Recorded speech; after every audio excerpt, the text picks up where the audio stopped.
सत्यराम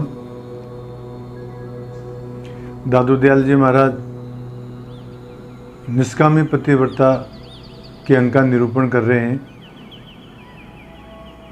इस अंक के अंदर हमने विशेष रूप से ये देखा कि दादू जी महाराज अलग अलग ढंग से अलग अलग उदाहरण दे करके किसी भी प्रकार से हमारी वृत्ति एकमात्र परमात्मा की ओर लगे, ये बातें बताई उन्होंने और यही बातें बता रहे हैं। आज एक प्रसंग दादू जी महाराज जब करडाला थे उसका वर्णन आ रहा है। दादू जी महाराज जब करडाला में तपस्या कर रहे थे तो ऐसा सुना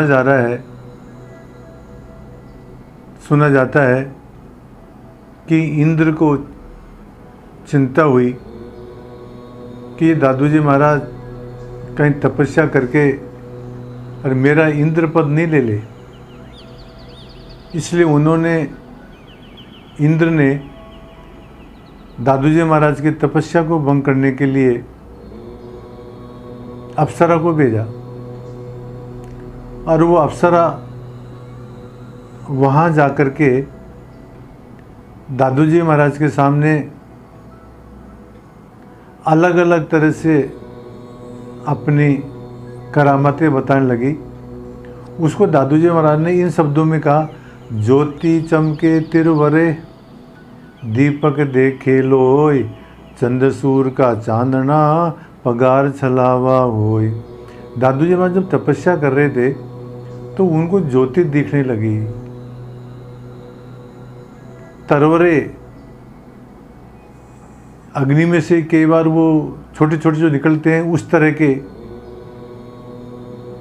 दीपक देखे लो, दीपक की लो दिखने लगी, चंद्रमा का और सूर्य का प्रकाश दिखने लगा।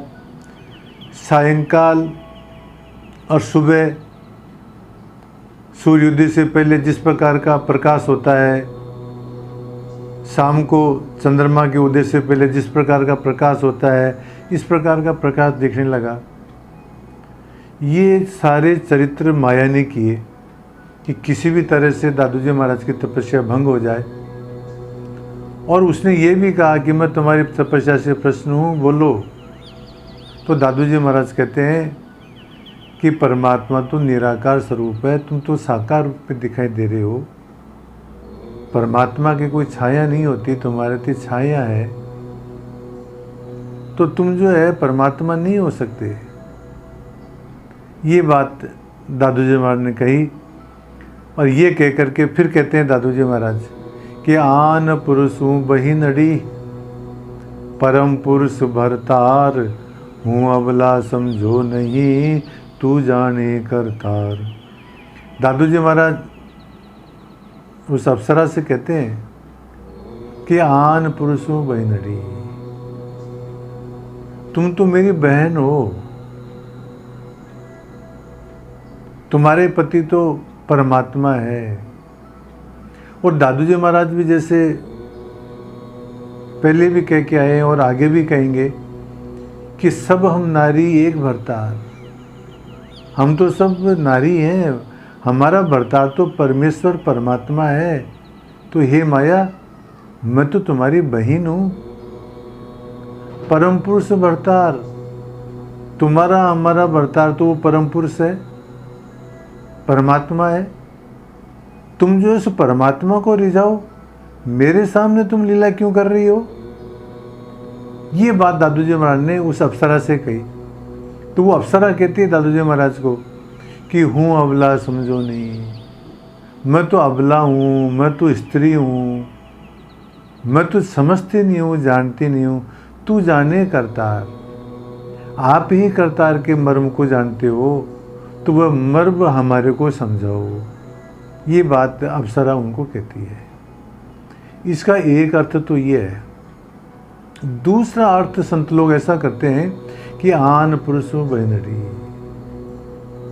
ये सब देवी देवताएं वगैरह जो भी हैं, इन सब का भरतार कौन है? परमात्मा है। तो ये तो हम तो सब क्या बहने हैं। परम पुरुष भरतार, हे परमात्मा देव, परम पुरुष तो आप ही हो। हूँ अवला समझो नहीं, मैं समझता नहीं हूँ आपकी बात को, तो तू जाने करतार।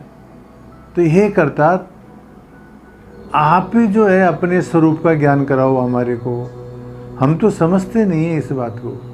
आपकी कृपा करके मुझे अपने नित्य स्वरूप को समझाओ और अपनी समीपता प्रदान करो महाराज। ये बात दादू जी महाराज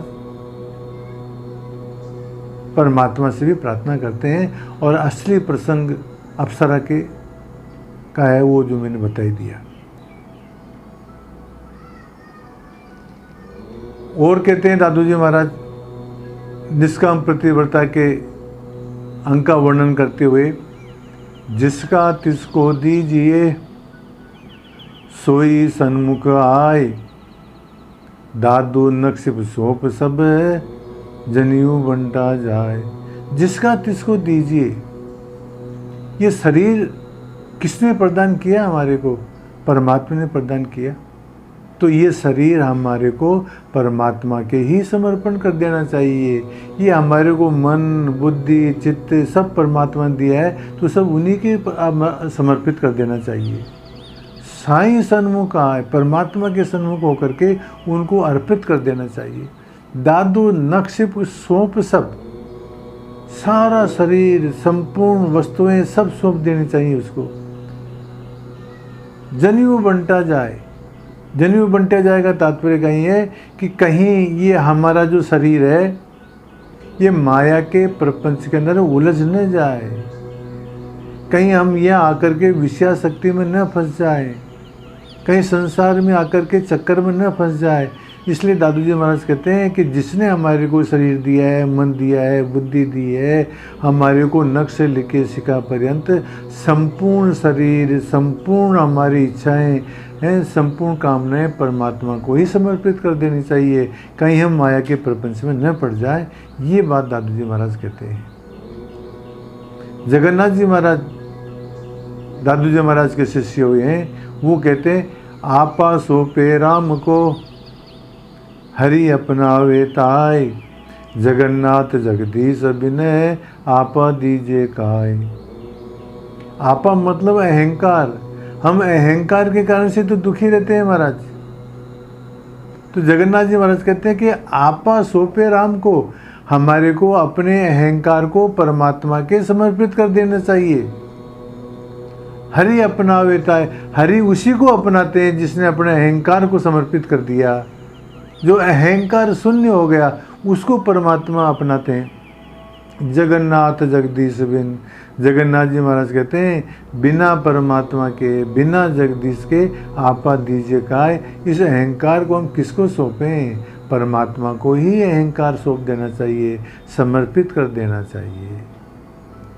ये बात कहते हैं।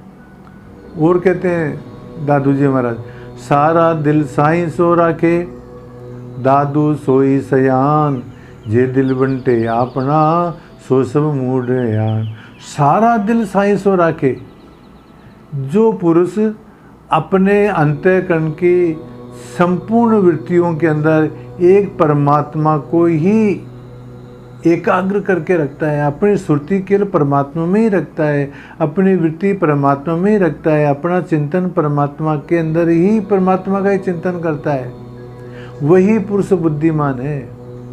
सारा दिल साईं सो राखे, मन बुद्धि चित्त अहंकार शरीर सब परमात्मा में कोई समर्पित कर दे और अपनी वृत्ति परमात्मा के अंदर लगाए, सोई सयान वही चतुर है महाराज। जे दिल बंटे अपना, और जिसने अपने दिल को, अपनी इच्छाओं को, अपनी वृत्ति को यदि मतलब बांट दी है अर्थात परमात्मा से हटा दी है, परमेश्वर से अपनी वृत्ति को हटाकर माया प्रपंच में डाल दी है, तो वो तो क्या है? वो तो मूढ़ है, वो तो अयान है, वो तो अज्ञानी है।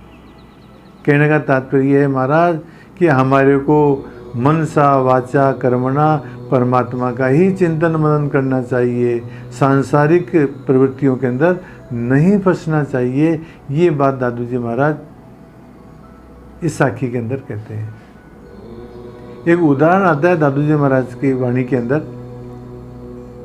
कि बलख बुखारे का सुल्तान था, तो वो फूलों की सेज पे सोया करता था। जो फूलों की सेज सजाया करती थी दासी, उसने फूलों की सेज सजाई एक दिन, और उसके मन के अंदर आया कि देखें अपन भी सो के देखें कितना का आनंद आता है। तो महाराज वो फूलों की सेज के ऊपर सो गई। सोते ही उसको नींद आ गई। हो सकता है आधा घंटा सोई होगी, 15-20 मिनट सोई होगी। इतने के अंदर ही वो सुल्तान आ गया, बादशाह आ गया, और उसने जो बेंत से एक बेंत लगाई जोर से दासी के। दासी जो है हंसी। तो सुल्तान पूछता है कि मैंने तुम्हारे को दंड दिया है, तुम्हारे बेंत की लगाई है, और तुम हंसती हो, क्या कारण है? तो वो दासी कहती है कि महाराज मैं मुश्किल से 15 मिनट 20 मिनट आधा घंटा सोई होगी, और वो भी केवल आज ही सोई पहली बार। अरे उस आज के सोने के ऊपर ही मेरे को ऊपर बेंत का दंड मिला मेरे को। तो मैं ये सोचती हूँ कि आप तो रोज़ाना सोते हो इस बेड के ऊपर, इस सैया के ऊपर, तो आपको कितनी बेंत पड़ेगी अगले ज़माने के अंदर, अगले जन्म के अंदर। ये सोच करके मेरे को हंसी आई। दासी की ये बात सुन करके सुल्तान को वैराग्य हो गया, और वो उसने जो है अपनी एक गुदड़ी ली और एक हांडी ली, और वो राजपाट छोड़ करके और चला गया अपने दैनिक जीवन निर्वाह के लिए। वो किसी गांव में जा कर के, और ये जो भाड़ जोगते हैं ना, जो ये चने सेकते हैं, मूंगफली सेकते हैं, उसके वहाँ जा कर के उसने नौकरी कर ली। पीछे से वहाँ पर कभी दुकान के ऊपर कोई ब्राह्मण आया, उसको अपने लड़की की शादी करनी थी। इस सुल्तान ने सोचा कि मतलब इसकी सहायता करनी चाहिए, तो इसने जो है एक चिट्ठी लिख दी अपने राज्य के अंदर कि इसको 1000 रुपये दे दिए जाए। जब वो ब्राह्मण 1000 रुपये लेकर के वहाँ पर गया, तो राजकुमार ने देखा, उसने 1000 के बजाय 2000 रुपये दिए, और दर्शन करने के लिए आए उसकी पत्नी, उसके बच्चे, और आग्रह किया कि सुल्तान वापस चलो। तो उन्होंने अपनी आंख बंद कर ली, उनकी तरफ देखा नहीं। तो बाद में उनकी जो पत्नी थी रानी, वो पूछती है कि जिस सिर होवे भार, सो क्यों झोंके भाड़ को। जिसके सिर के ऊपर बादशाह का ताज है, बादशाह का भार है, ताज का भार है, वो भार क्यों झोंक रहा है? रानी कहती है। तो वो राजा कहता है, याते भरू मैं भार, ताते झोंकू भार में। मैं अहंकार रूपी भार से, बोझ से भरा हुआ हूँ, इसलिए से अहंकार को नष्ट करने के लिए मैं भाड़ झोंक रहा हूँ। ये कह करके, और उन्होंने अपनी पत्नी और अपने बच्चों से जो है उसने आंख मूंद ली, और वो जंगल के अंदर चले गए भजन करने के लिए सुल्तान।